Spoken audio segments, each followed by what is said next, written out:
Hello guys, so it is my next video lecture on Java programming.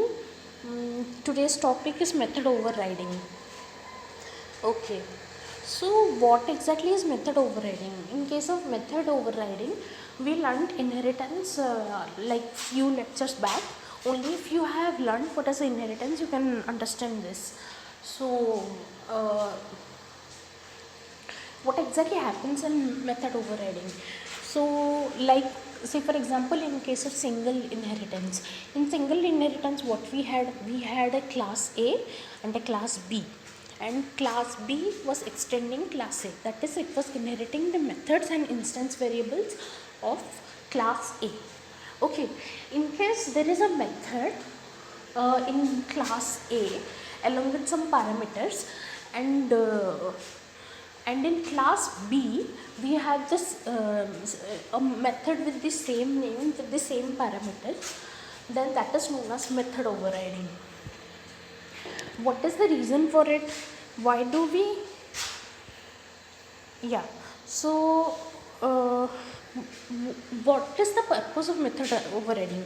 So class A is the superclass, as we have learned before, that is the parent class, and class B is the subclass or the child class. So if a subclass provides the specific implementation of the method that has been declared by one of its parent class, then it is the case of method overriding.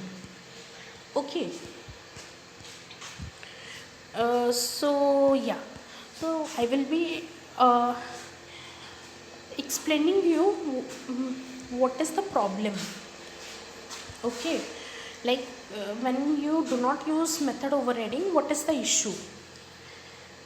Say we have a class called animal, okay, and we have a function within it that is void eat and system.out.println eating.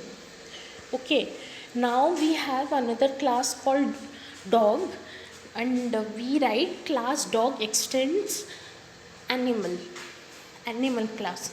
So within that we have public static void main, and we create an object of dog type, say dog1.